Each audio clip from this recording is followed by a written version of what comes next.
Sabe aquela ideia comum de que, quando as crianças viram adolescentes, elas simplesmente não precisam mais de ajuda da família na escola? Que, de repente, elas se tornam totalmente independentes? Bom, e se essa ideia não estiver certa? É exatamente sobre isso que a gente vai conversar hoje. Pois é, a grande questão que fica é essa. Será que essa necessidade de apoio familiar simplesmente some com o tempo? Ou será que, na verdade, ela só se transforma? É isso que a gente vai desvendar agora. E aqui está o ponto central. A verdade é que, geralmente, o envolvimento da família diminui bastante nessa fase. Só que a necessidade de apoio que os adolescentes sentem, essa não diminui na mesma proporção. Essa diferença é o que os especialistas chamam de lacuna no engajamento. E olha, é um desafio bem maior do que a gente costuma pensar.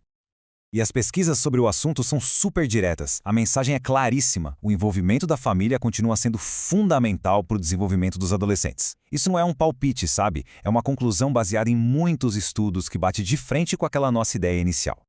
E o mais interessante é que essa não é uma opinião isolada, é um consenso.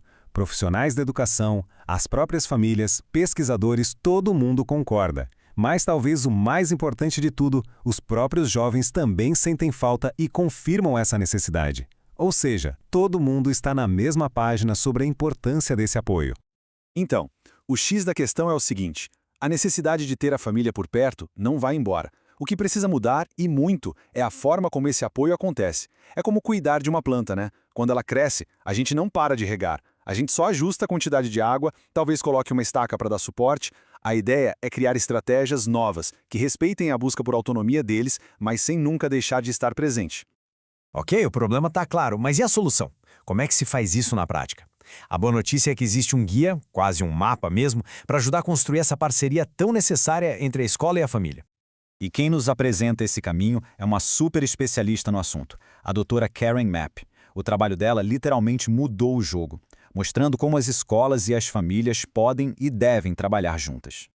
Esse é o chamado Framework de Capacidade Dual. O nome pode parecer um pouco técnico, eu sei, mas a palavra-chave aqui é dual. A lógica é simples e poderosa. Não adianta preparar só um dos lados. É preciso fortalecer as habilidades tanto dos educadores quanto das famílias, ao mesmo tempo, para que eles se tornem parceiros de verdade, jogando no mesmo time pelo sucesso de estudante. E essa ferramenta não é uma ideia que surgiu do nada, não. Para a gente entender de verdade o valor dela, vale a pena dar uma olhada rápida na sua história, em como ela evoluiu com o tempo e foi até testada por uma crise mundial. A história começa lá em 2013, com a primeira versão. Mas foi durante a pandemia que a importância dessa parceria ficou escancarada para todo mundo. A crise mostrou que essa conexão entre família e escola não é um luxo, é uma necessidade básica. E foi justamente aprendendo com tudo isso que chegamos à versão 2, totalmente nova e aprimorada para os dias de hoje. Por isso é tão importante entender a versão original, porque ela é a base, sabe? O alicerce. A nova versão não apareceu do zero. Ela foi construída em cima de uma fundação muito sólida, que foi testada e aprovada por quase uma década. E tudo isso nos deixa com uma pergunta muito importante para a gente refletir. Como é que nós, nas nossas comunidades, nas nossas escolas e famílias, podemos criar práticas de engajamento que realmente funcionem para os jovens de hoje? É a busca por essa resposta que, no fim das contas, move todo esse trabalho.